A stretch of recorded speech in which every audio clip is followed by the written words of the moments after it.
I'm reviewing Horrourshow's album, Bardo State. I'm hoping it's true what they say, that everything's not what it seems. Cause sometimes it seems like the whole world is coming apart at the seams. The fourth album from Sydney duo, producer Addit and rapper MC Solo, is a self-described mature album. Its themes turn into the kind of life choices you have to make when choices mean more than whether to stay for the next drink or toke, or do you crash here or somewhere else. So, serious stuff. How serious? Well, the album title is taken from the original name of the Tibetan Book of the Dead.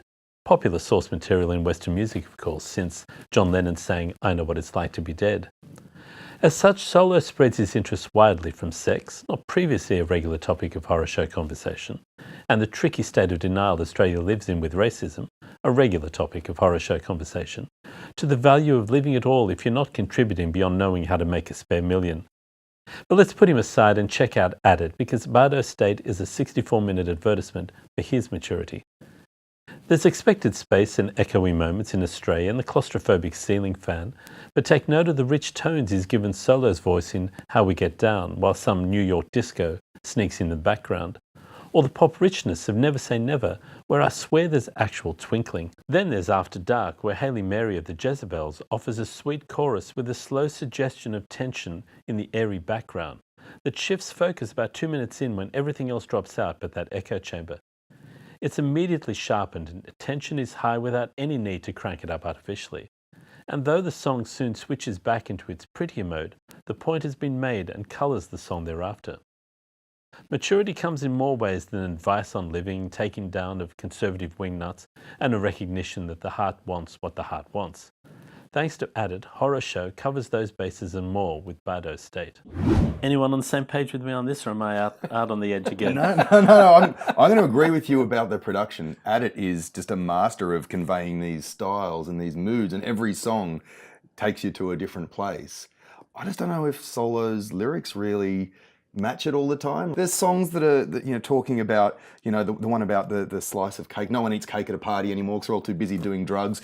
Naughty, naughty you, and I'm not going to sleep with the girls who want to sleep with me because I'm a good guy in a band. And it's like, cool, dude, that's all right, but make me feel something. Don't make me just want to shake your hand and give you a pat on the back. I liked the tracks where there was like guest singers. I think there was a British singer, was it DC or something was on it. I thought, oh, this is really cool, because I think there's something, when you're talking about the production, there's something very international about the sound that you don't always get on Australian hip hop.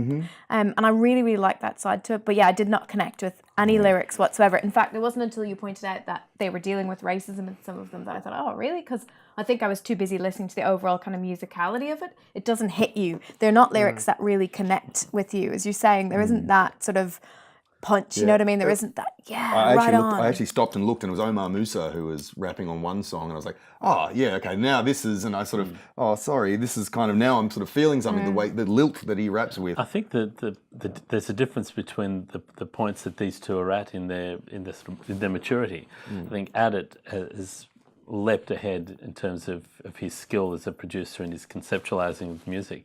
I think Solo is grasping, reaching out for higher material, for deeper material, and he's not quite there yet. He wants to be a certain type of consciousness raising rapper, and he hasn't got there yet. So on this album, there are moments there where he's getting there, and moments where you can appreciate the fact that he's trying for it, but also not actually hitting those marks as well, because as you say, sometimes he sounds like he's boasting, but without reason. I found the record a bit frustrating because I didn't feel anything. I listened to it over and over and over again, waiting for something to grab me.